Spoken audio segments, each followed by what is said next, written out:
it's not something bad. It is something good. You need to look at catastrophizing thoughts as a signal. That's something that is constructive for yourself to improve yourself. These things are not put into our brains and our body without a reason, just because our existence wants to make us suffer or something. No. A catastrophizing thought is also a signal to you that you gotta start working on something, that you're falling off your track. And then you bounce back to something you are capable of, and that is creating your own future.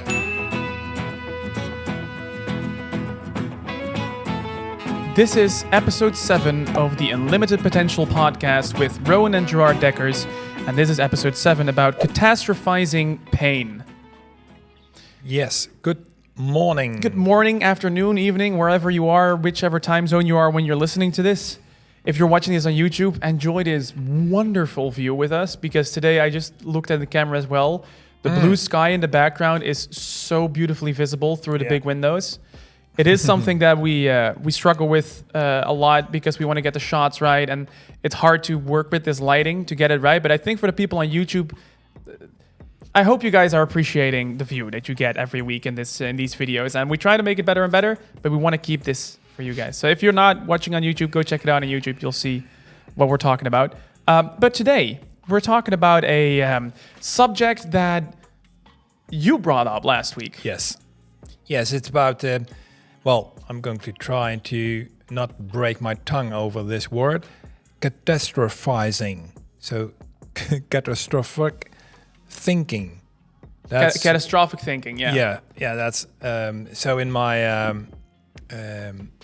Dutch language, obviously, it's much more easy for me to explain, but I'm going to try. It's in a lot of cases with us, right? That like in Dutch, it's just a little bit easier for us. Of course, it's our native language, and especially when you get to the more medical terms or the harder words, you're going to notice that we're pretty fluid in the language, but we're going to struggle there. Yeah, that. So indulge me when I sometimes think before I speak, or when I look at my iPad to just read some sentences, because I know that you can better understand what I'm saying if I explain it. Well, it's good that you tell. It's good that you say that, because last week we introduced something new to the pod. Well, introduced something new. It's good to tell you guys in the English podcast as well. We got a lot of great feedback from you all that that you like the podcast, which is something we're very happy to hear, of course. So keep it coming. The compliments are always welcome. But some feedback that we got is also that you sometimes lack a little bit of constructiveness in the arguments that we make. And it's very normal for us, because we obviously already know a lot of these theories behind it. And then it's easy for us to not speak about the theory behind the things we're talking about. So what we did is we just made an agreement, and we both actually really don't mind, because we love the subject, so it's not even a task for us. But now every week we make sure we get the sources of what we talk about as well. We get some statistics, we do some research. So whenever we do this podcasts, we have some nice statistics for you guys, some nice information that we can share with you to further ground all the things that we say. Yeah, not only just statistics, but also like background fundamentals of studies, of the theory and etc., which I use to help people, obviously in my practice and also in the Unlimited Potential program. I honestly didn't know why we didn't do this before, because it's incredibly fun as well. The things that we find out every week in these little researches. I mean, I found things from a big study that was done on catastrophizing for today. We'll talk about that later on. But I found something about a study that was done with couples and social interaction with catastrophizing. I found something about what physically happens within your body when you catastrophize, the effects on your brain, and it's super interesting stuff. Yeah, and maybe to come back to the beginning of the podcast when you ask, okay, Gerard, you came up with a topic. Explain. For today. Explain. What I get a lot in my practice is that people perceive a situation in their life, and then they make it worse in their head. Yeah. So they see something small and they make it bigger. They make catastrophic situation. As we say in Dutch, You know? they see bears on the road. It's a Dutch saying. Yeah. They see bears on the road everywhere. Yeah, and so, but this can be really a problem because when you go down the hill, in a even like an expanding speed, you can't stop. So this negative way of thinking starts obviously very often just small, but then it like accelerates, and you can't stop it anymore, and you are stuck in that negative spiral of thinking, and you can't get out of it. Making it more and more catastrophic. Here, Yeah. I already Yeah. struggle with the word. Catastrophic. In your head, Yeah. more and more and more, and that's actually pretty logical because I asked you that earlier. I was researching something about what happens in the brain, and I didn't understand it because obviously we talked about your emotional side of your brain. Yes. What's it called again? The amygdala Yes. nucleus. Which regulates your emotions and stuff like that. And we talked about how whenever you get very emotional, it closes off the connection to the prefrontal cortex where you have rational thinking. Exactly. So I naturally thought, well, when you're going to catastrophize, you're going to get emotional, so you don't use your prefrontal cortex as much. But then I saw in the research, like it summarized which parts of your brain get increased activity, and one of them was the prefrontal cortex. So I was confused, and I asked you, hey, how is that possible? Yeah, but maybe you're going a little bit too fast now for the listeners. So what Rowen is wondering is, okay, when you are emotional, you lack access to your rational brain. Yeah. Like just rationalize, just looking at objective things, etc., without any connection to your emotions or etc. So catastrophizing is something that starts in your prefrontal cortex. So it's that's the thing that intrigued me. That's because the result of it, and that's where things get like that's where the trick happens. It's a result. The emotional thing is a result, but it starts also in your prefrontal cortex because a lot of catastrophizing starts with rational thinking. Yes, and that's obviously something optimistic to know, and something also to be wary of. Yeah, because that's where like at least I don't know if people can relate their listen. Well, they probably can. A lot of people I think can relate to this. It causes those situations where you're thinking, well, this must be true. I know I'm emotional, but I was thinking rationally about this before, so this must be true. And now I'm in a space, in like an emotional space, which I can't get out of. It feels like you get into a kind of emotional limbo. Like you're in a weird part where it feels like rational, but it isn't. No. Yeah. Anymore. And but we're going to come to that when we are going to talk about a little bit later in the podcast about how to manage catastrophizing and how to get out of it, or maybe even don't get into it. So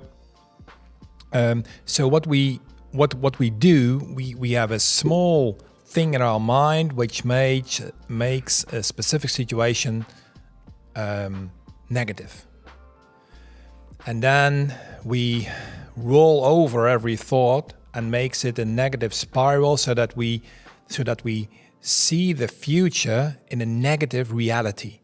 So we create a negative reality based on what we perceive in the beginning, which is not so negative if you really look at it. But then we roll over, we just go down the hill like a snowball, and it gets bigger and bigger and bigger, and then obviously at the end you are in the space of emotions, and you can't really get out of it anymore because you don't have any access to your rational thought. So the one of the probably very interesting things to realize is that 90% of our negative thoughts never come to fruition. So 90%. There was a study done on that, right? Exactly. It's so, like a proven statistic. Yeah, so 90% of negative thoughts never come to fruition. So that's obviously very interesting, but that fact does not stop us. Because it gets more interesting. Because if you think about it, 1 in 10 things actually come through then. So 1 in 10 catastrophizing thoughts come true. But then, you could still be scared of that. But now we get to because I heard this statistic before, now we get to the part where that 10% comes true. And then we get another statistic, which is, of course... that we underestimate the ability to handle difficult, catastrophic situations if they occur. So we have like a double negative connotation about future reality. So again, a lot of things just don't happen. That's one. Most and things. When it happens, we always think that we can't handle it, even though we can. Yes, and obviously here there is a what if thinking. That's what it is called. What if is the root cause of catastrophizing, and it creates. If you do this a lot, and if you get like infected by this way of thinking, the what if, thinking, it causes a constant state of crisis. So, and a constant need for safety and security and wanting to stick to the things that are familiar and... Very good. Very good. Because there we find our safety. But because we can't really think rationally anymore, we can't manage that thought. So we need to get out of that emotional state before we can even manage catastrophic thinking. And that's the really difficult part of this, I think, way of thinking. A lot of people find, not so amusing. Yeah. And as an addition to this, because there was a research done by, and it's shown, it's portrayed in the mind-body interaction and pain, the neurophysiology of anxious and catastrophic pain-related thoughts. That's a mouthful. Jesus. But that. There was a study done on that as well that, it's not even a study. They just found out in research that when you think catastrophically, it reduces something that is called your endogene opioid allogenetic system. I think I pronounced that correctly. But that theoretically is the system within your body that kind of numbs your pain for you a little bit. It reduces the functionality of that. So whenever you catastrophize pain and things that are happening to you, the pain actually gets worse because it reduces your inner ibuprofen, so to say. So you do actually feel more pain just because you catastrophize things. So aside from the emotional part of it, it also increases the physical side of it, which in turn gives you more feedback to actually be worried about the pain because you're like, oh my God, it actually hurts a lot. Yes. And then it gets worse and worse and worse. And like the physical boosts the mental and the mental boosts the physical more. And then it is exactly, even the physical part further proves your snowball theory that it just, everything makes each other worse if you go down that line of thinking. Yes. And when you are in that state of emotions and when you feel that you are in a negative spiral, you almost always review it as that you're not good enough, that you can't handle it, that you are... Do you remember one of the first podcasts we did with the different states of consciousness? Yeah, the to me, the through me, and the by me. Yeah, exactly. A little bit different order. Yeah, so it's to me. Yeah, it's by me, through me. Yeah, very good. Yeah. So people find themselves, and please revisit the first podcast because we explain it there. So where people they find themselves then in the to me mode. Things are happening to me. Yes. Yeah, So the blame mode. So they also they detach from their own control to manage the situation. I don't know if you, how can I explain this more easily? They feel they have no control over the situation which they created themselves. Yeah. So they created themselves the catastrophic situation. Yeah. But at the end, when they are in their emotional state, they feel that they have no control of the road back. The way back to positivity. Or they don't have the confidence about their own competence to solve it and to fix it and to do it. Very good. It's It's a very destructive. Very good. It's basically like a mouse trap, you could call it. It's like those mouse traps, where the mouse can get in but it can't get out. So you're creating it, but then you can't get out of the negative situation anymore. Yeah, but the interesting part here obviously is that you can. You can, but you're kind of creating it for yourself that you can't get out. Exactly. You're making yourself think that you can't get out. Exactly. So people need to have a trigger. You need to have a trigger on how to get out of that situation. So the catastrophic thinking is so catastrophical because you feel an incapability to get out of it. Yeah, I feel like catastrophic thinking can be summarized as well into being all possible negative ways of thinking coming together to a situation. Yes. So you think about yourself not being capable, you think about the situation being the worst, you think about all the what ifs in the negative space, and all of those negative things come together into one. That's why it's called catastrophic situation. That is completely beyond the scope of what would probably happen. But it's because all of those negative things come together that we do that, even though at least in a couple of them, it's even relatively easy to at least think about it the different way around. Like sometimes you don't have a reason to think about the negative. You don't have more reason to think about the negative than you have about the positive. So like you said, it's a conscious choice that you're focusing on a negative thought here. Because in some situations, maybe when it comes to confidence, maybe when it comes to the actual situation, maybe it comes to the what-if scenarios, you choose to focus on the negative path, even though you could just as well focus on the positive path. Yeah, you could, but you can't. You could. And obviously there are some situations where the situation is just how it is, and it might be a little bit negative, but we need to remember that this catastrophizing happens because we focus on the negative in all those situations together.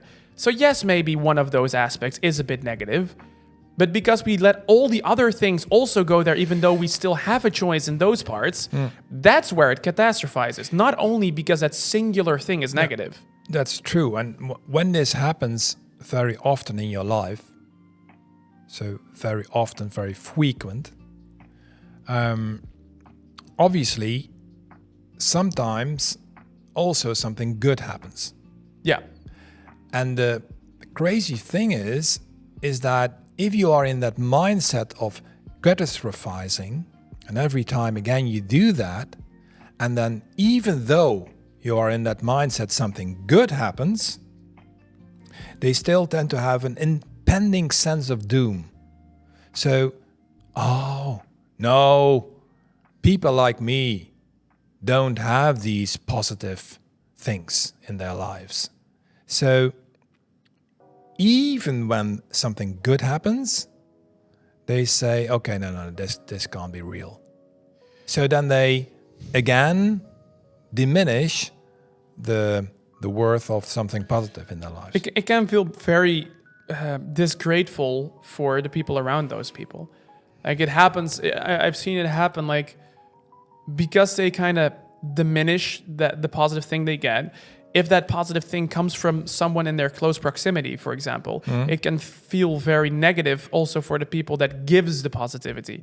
It's like, okay, you're just shoving this aside as if it's nothing. Yeah. I'm trying to help you here, and you're just Giving a compliment or even more, like positive feedback, taking you out for a nice day somewhere or whatever, And although you say this, I wonder what you think about the opposite side of it, because there's also a study done by from the coping model of pain catastrophizing in daily life. They did a study with 105 couples. So this goes into the social part of it. Okay. But specifically with couples, relationships. There were 105 couples ranging between 18 and 70-year-old, of which one of the two has a chronic back pain. Okay. What they had to do is, during a 4-week period, they had to log their answers to multiple questions related to the chronic pain they're experiencing, how the situation is feeling, how they're experiencing their partner's behavior, etc. And they had to do that on 5 consecutive moments during the day, every day. 5 specific moments. A fun thing that happened, though, in the result of that is that there was an increase of catastrophizing in the patient. I'm going to call the person with the pain the patient here, yes, and the partner. Whenever the partner was around, it increases the catastrophizing of the patient. But that often caused the partner to be more caring, but also in the end more hostile and more critical towards the partner because of it. So caring, but also more critical. But now comes the interesting part. If you look at 3 hours later, after the moment that the partner came up and the catastrophizing rose and that situation started, the catastrophizing kind of died down a bit after 3 hours. But what they saw in it is that the patient valued or consciously remembered both the caring and the negative behavior, but the partner only remembered the negative behavior, not the caring part. Even though the partner is the one that gave the care, not the one that received it. And the person that received the care was the person that remembered the care and the negative. Yeah. So that's a very opposite way, I feel, how it happens in accordance to what we just talked about. And luckily there is a happy ending to the story, because after the 3 hours, the happy behavior or the negative behavior decreased, and it always turned around into something in the positive direction. Always. Yeah, but again, I think here, persist on keeping the interaction live, keeping the interaction going. When you are a couple and one person is catastrophizing and the other one is caring. So the 3 hours, in the 3 hours you see a little bit of a, not very positive outcome. But if you keep on caring, if you keep on giving care, if you keep on giving support, it becomes better. Yeah, but I wonder, though, how it come that then the partner that gives that care does not really remember that care. No, it's because I think, one of the reasons is that most of the people are a little bit impatient. So they give the care, they give the support, and then they want something in return. Or maybe they feel like they have to give the care, so they don't see it as a positive thing. They feel like they kind of have to do it, maybe? Yeah, could be, but this is obviously, again, another situation. If they want to give the care, but they don't see any results from the care or the support. Which is obviously the case here, because we're talking about someone with chronic pain. So Exactly. They know that it's going to happen again as well. So they obviously also want to have results. So they give the care, they give the attention, they give the support, and then nothing really happens. In the eyes of the person who gives the care. But if you persist, if you keep doing it, the study says, it does have a positive effect. Yeah. So in the beginning, sometimes well, for people you love, it's difficult to see that they have pain. And then you do something and you want, as quickly as possible, the pain to disappear or to become less. Especially with something like chronic pain, I think you're easily tempted to start catastrophizing because it happens for so long and so much and so frequently, and it keeps kind of pulling you back in because it's never really going to go away. So it's easy to just catastrophize a lot because it is on its own already pretty hefty. It's pretty... Yeah, and to add something maybe even more to the discussion, and maybe a bit confronting, but if you catastrophize and you see that when you catastrophize, that people give you attention. Yes? Yeah. I know where you're going. People are going to probably feel some form of positive reinforcement on the catastrophizing. It's like as if it's good to catastrophize because then you get attention. Exactly. But that's exactly what this study shows. Like I said, people show an increased amount of catastrophizing as soon as the partner comes around. Yes. So as soon as the partner arrives, there's an increase in catastrophizing. Why would that happen? Why do you think that would happen just because the partner arrives? It's obviously just a cry for help. It's not because the pain got more. No. That's not tied to your partner coming. You're just starting catastrophizing more, probably because you subconsciously, it's not always a conscious thing, but subconsciously are just, you want to cry for help. You want a little bit of attention. Exactly. And it's and therefore it's not always a very good remedy to give that kind of attention. That's why I always had a little bit of a doubt on. People always say, oh, you got to not keep it in. You got to talk to people. You got to let it out. And although I really agree to that because it has a lot of benefits to talk about your problems, I do think that is sometimes also the cause of this because you talk about it too much, because you express too much of feeling bad. Yeah. And you're going to get stuck in that cycle and you're going to get kind of addicted to people giving you care when you feel bad. Yeah, this is so interesting because for the viewers, I would have had a whiteboard here or an online screen where I could draw something. It's hard with a podcast because on Spotify they're not going to be able to see that. Yeah, but we are going to figure out how to do this because now I would like to draw something for you all. Let me try to make it as easy as possible. When people talk about something negative, they give energy to something they do not want. Yeah, to the negative. To the negative. So, and in catastrophizing, you don't want to live in that catastrophic thinking or in that negative reality. You do not want to be there, but you get attention. So maybe it's good to keep doing this because you get attention. But still, you are enforcing something inside yourself. You're enforcing something inside yourself which you do not want to create in your life, even though you get attention. But you still don't want that situation for yourself.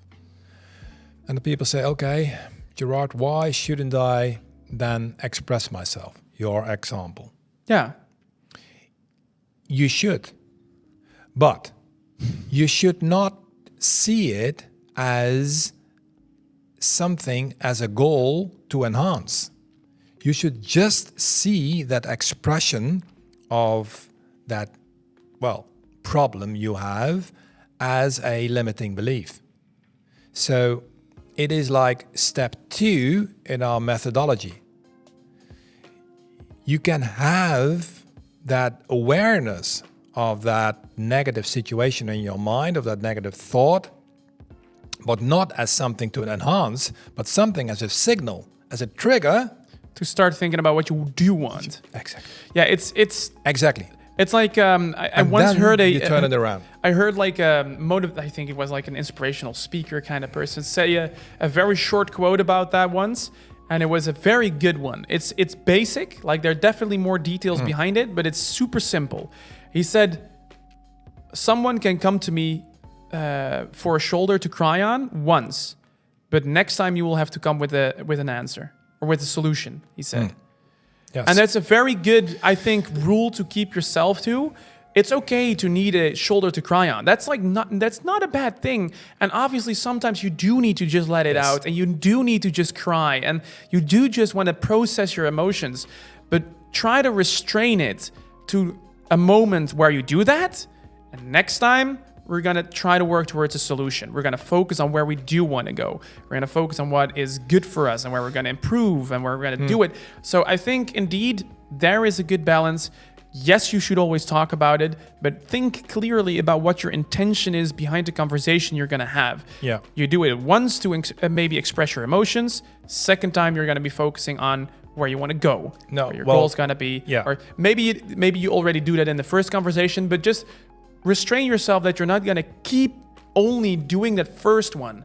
Only that, I want to express my emotions, because then you're going to get stuck in the loop. Yeah, we know we obviously have a difference between sympathy and empathy. We still have that planned for a whole podcast episode to talk about the... And this will be a good one. We will do this next time. You want to do the next one about the pathos yes, rules? I think we need to do it because every time, the building blocks of everything we do in Unlimited Potential are not that many blocks. About 7, 8 different blocks. But they're very strong, big blocks, though. No, well, they are obviously, and they are all tied together. And they have one, and obviously they are built on one mindset, that to create something in your life you want to create and not to give attention to something you do not want. And the difference between sympathy and empathy, we will do that in 2 weeks. But to give you a little bit heads up, obviously sympathy has its value because you feel the love and you feel the connection with the person. That's good. But if you want to change something in your life, you obviously need to act and you need to do something different. And there you need to know how to use the structure to get out of the negative mindset, the catastrophizing mindset you have, and to bounce back to what you want to create in your life. Yeah. For that, it's more healthy to be in a more empathy space than a sympathy space. Yes, but because of the mingling of emotions in the sympathy space. Yes. But we'll talk about that in 2 weeks for sure. Yeah, we will. We really need like 40 minutes to cover the whole topic of sympathy and empathy. But we will definitely do that next time. But what is good is like let's go through some steps of how we can how people can first of all find out that they're catastrophizing and maybe also how to solve it. Yeah, you first need to realize that you are giving attention to something you do not want to create in your life. Because that's first step is pretty hard. I've talked to a lot of people who don't really realize it or that do realize it, but they're like, yeah, but I can't let go of that what if. Like this might just happen and I don't want it to happen. Yeah, but yes. So that not giving attention to something you do not want to create in your life, you just can't realize very often. And for that, very often, and we came to this part already in the former episodes of the podcast, you need very often other people to give you triggers, to give you a sense of awareness. And sometimes it's a trigger which you need from another person, but also if you have this is one. So you can ask other people. Or just listen sometimes, because if there's one thing that I've noticed and learned myself, it's, and especially also through the methodology that we use at Unlimited Potential and everything, it's that, well, I almost want to say nearly 100% of the people that I talk with don't realize how true it is that what people say to you. So whenever people tell you like, dude, you're being annoying, or hey, why have you been so absent? So many people reply immediately, dude, I've not been absent. I've been here like a couple. Really listen here. If somebody says you have been absent, there is always, without exception, a reason why that person has actually perceived that to be true. Yeah, and we obviously know that every person has their own perception of reality. They have their own perception. But it is a signal. And it's always true. In that person's eyes, they have perceived this as reality. And you cannot just shove that under the rug as it being not true. Because for that person, that is how they perceived reality. And a lot of people still, like I said, so many people don't realize that this is a thing, that this is so much, and they are so stuck in their own reality. Like, oh, but it is true. But oh no, but I have been around. Yeah. So how to snap out of it? How? Listen to that. Exactly. They just really, you have to listen and let go of the fact that your reality is reality. It is your reality. And I understand that we all want to think that our reality is the shared reality. No. It's our perception, and you need to, and that's not even a good or a bad thing. It's okay, but you need to embrace the fact that your perception is not the same as the perception of someone else. And everything that someone else says about their own perception is true to them. Yes, and if you are catastrophizing on your own, people will give you signs. People will give you signs. They will give you insights in your behavior. If you are really stuck in your mind and you do not interact with anybody, it is very, very, very difficult to get out of it. Yeah. That's why I always advise people who feel discomfort or, depressed or, just emotional down, go out. Go out and interact. And the reason why is that you are out, that you go out of your own bubble. You go out of your own column of thinking for one moment and then try to pay notice. Yeah. So then when you know that you're catastrophizing, then we get obviously to a new step. How do they know it, Rowen, when they catastrophize? Because they learn to listen. No. What would be a trigger when they are catastrophizing? What would be like I'm catastrophizing? Well, a very, very straightforward one would be a friend just telling you, dude, stop only focusing on the negative. Stop only thinking about the negative things. For example. So that is what you mean about attention, and I totally agree. But when you are alone, when do you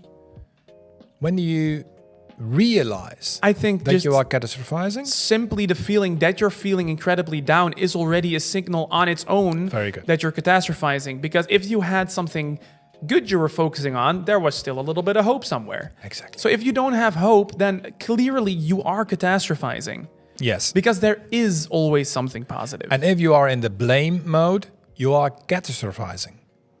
If you're in the blame mode, if you are in the to me mode, if everything's happening to me, if you're blaming everything around you, yes, you're catastrophizing. Outside yourself, you are catastrophizing. And if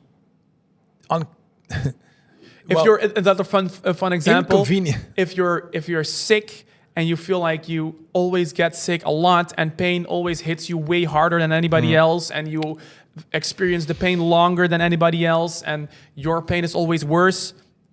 That's always like that thought of you feeling, oh, my pain is always heavier than for anybody else. You're catastrophizing.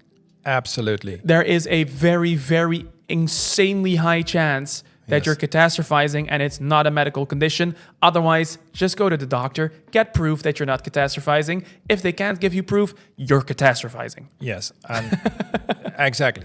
So this is obviously the first thing you need to do, and it is realizing that you are catastrophizing. Next step is obviously also, I think, getting out of the idea that you can't do anything about it. Because that's what I see a lot. Exactly. A lot of people say, I know I'm doing this, but I can't stop. Yeah, so this is what we talked about in the beginning of the podcast, the underestimation about your ability to handle a situation which you project in the future. Yeah. So, and obviously here, it's a pretty difficult stage, because when your self-esteem is very low, you obviously perceive yourself as a person who can't handle a difficult situation. Yeah.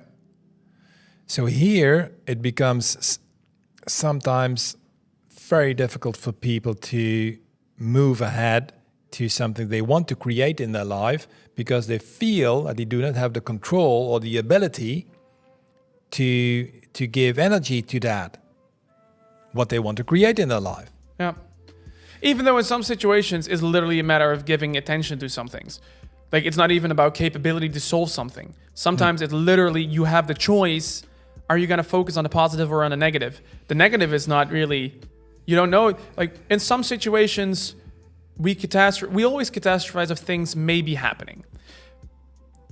Something we can all agree on is... Yes, scenarios. I hope we can all agree on is, if something hasn't happened yet, we cannot know 100% for sure that it will happen, because it's the future. So something I always... for the people that don't... This is a very fun example, personal example. I've been a hypochondriac for a while. It's a lot less now. I worked on it also with a coach and everything. But I used to be a hypochondriac. For the people that don't know, that means that with every little thing I felt like I was dying. I felt like it was something life-threatening. Like, my heart skipped one beat and I thought I was going to get a heart attack. One thing that I learned to do then is, and it was a very weird thought to start thinking about, but my coach at one point said, okay, so what if it's going to happen? It's like, what do you mean? Like, what are you gonna do about it now if you're gonna get a heart attack in like 1 minute? I was like, I don't know. I guess nothing really I can do if it's happening in 1 minute. I don't know for sure. Do you know for sure that's gonna happen? No, I don't really know for sure. Because if you know, call 911 right now. I don't know for sure. Well then, so you're not gonna do anything? No. Okay, then why are you worrying about it? Is that gonna change the outcome of the heart attack in 1 minute? No. Okay. So if it's going to happen, it's going to happen, dude. Don't try to stop it by worrying. It's going to happen if it's going to happen. I mean, this is a very good sentence. You're not going to stop it by worrying. Well, please, like, put it in your mind or write it somewhere down. You can't stop it by worrying about it. Well, even worse, giving attention to worrying about it obviously enhances the probability that something like that. And it enhances the possibility. Like I said before, research has shown that literally your inner painkillers are reduced when you catastrophize, when you make it worse in your head. So you literally feel more pain.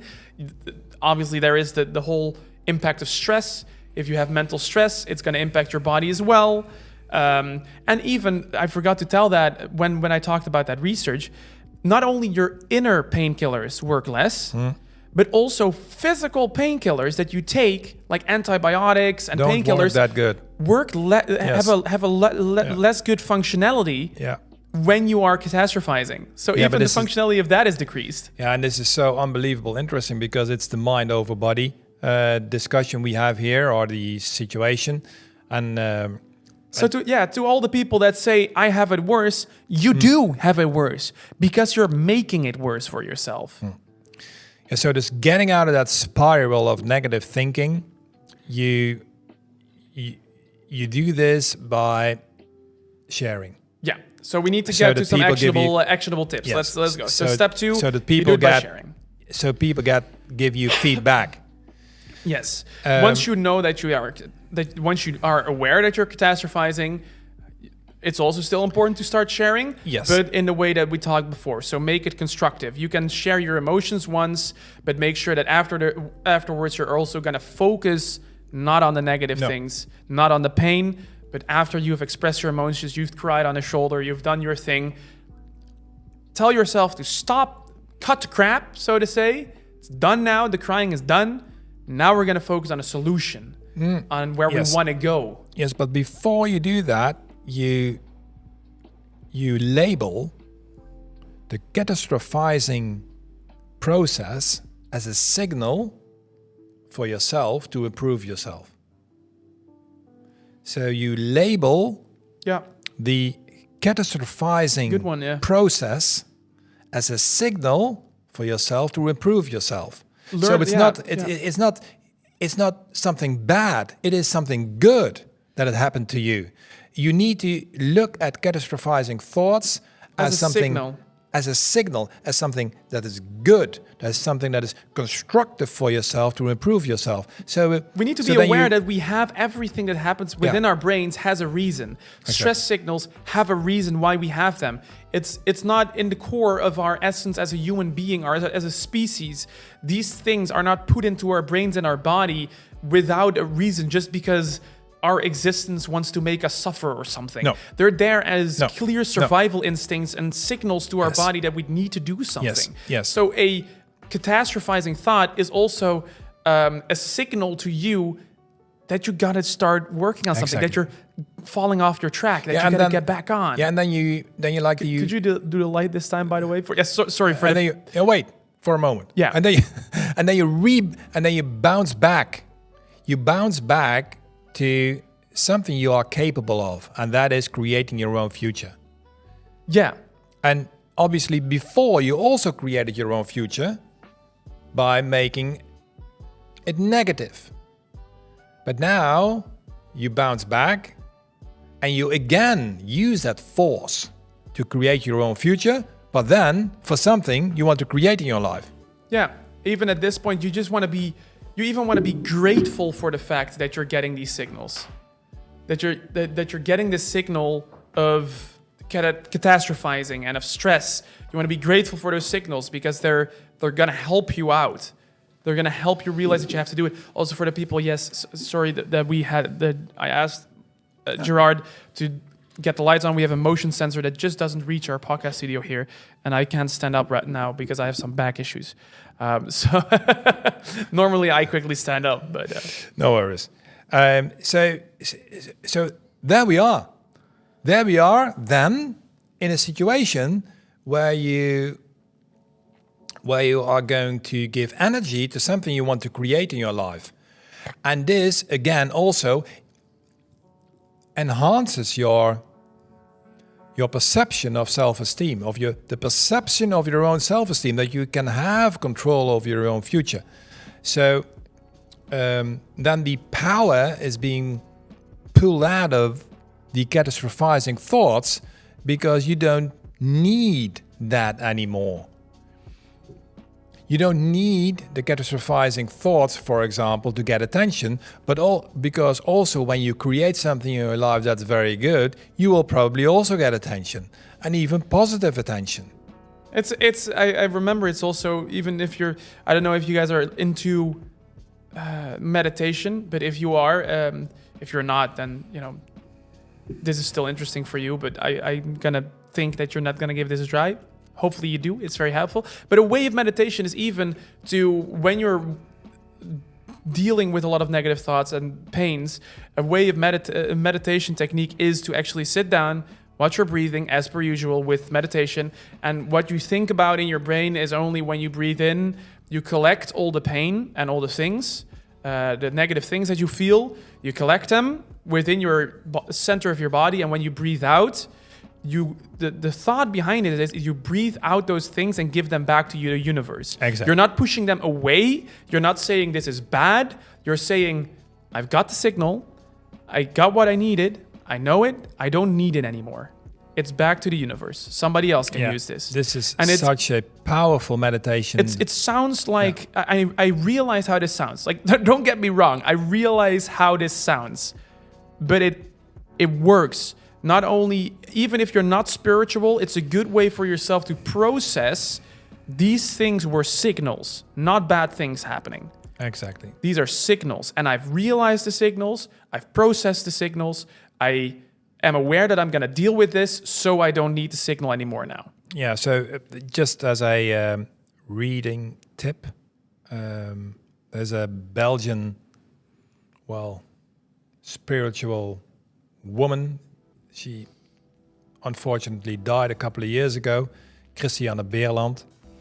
I don't know if she is also being published in English. I don't know exactly, but I will find out before we upload the podcast. So if it is there, we will have a link in the bio. Because it's very interesting to read her books, because also everything that happens in life is a signal for yourself to become the best version of yourself. Yeah. And to enhance that, what you want to create in your life, and not giving energy to all the things you do not want in your life. It's so easy to dwell into the misery you're in. But you need to reassess, to reform your own road, how to create whatever you want to create in your life. And after that, of course, there's a lot of techniques to creating your plan on how you're going to improve. Yes. We also have them a lot in our programs. We teach people exactly how you're going to make a plan like that and how you're going to construct that. I cannot literally give you the plan. I think you guys can already try some things out if you have these tangible tips and tricks that we already gave, these first steps. But making the plan afterwards is, in the core, it's a matter of discipline. Just do it. However you're going to do it, if you're going to do it through our method and you're going to contact us and you want to follow a program with us, you do it like that. If you're going to do it by talking to a friend and making a plan and thinking of how you're going to get out of this, do it like that. But however you do it, it's discipline. Some people say, I followed the steps, but I still can't do it. You can. Just like Nike says, or Nike, or however you say the brand, just do it. Yes, but that's obviously easier said than done. And people need to really dive into the reasons why stuff is not happening in their life, which they really want, but just don't happen. And it's not rocket science. It's almost always giving attention to something you do not want to create in your life. It's almost always that you give energy to something you do not want to create in your life.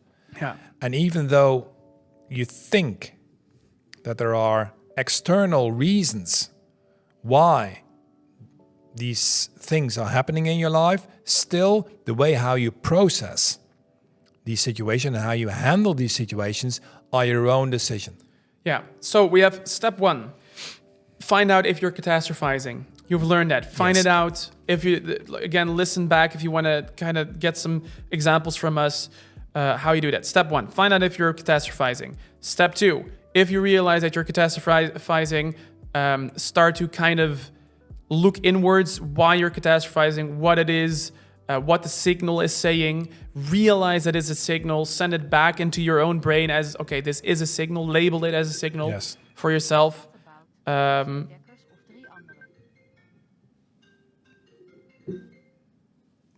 Sorry for that. If you heard that, we have a phone connected to the podcast setting. Yeah. So step 2, find out for yourself what it is you're catastrophizing about, and send it back as labeled being a signal for yourself. And then it's time, obviously, to take action for yourself. To within step 2, like we said before, you can express your emotions first, and then you're gonna have to switch it up. Use others. Use others. I guess that's a good summary of it all. Again, if you want, obviously, and then you got to take action in a way that, like, in which way you're going to do that, we can talk about that in a different podcast. You can do it with a friend. You can get it by getting professional help. You can contact us. We both do personal sessions with people as well. You can hire us individually, but you can also follow a program which we highly recommend if you want. We can talk about what would happen, would fit you.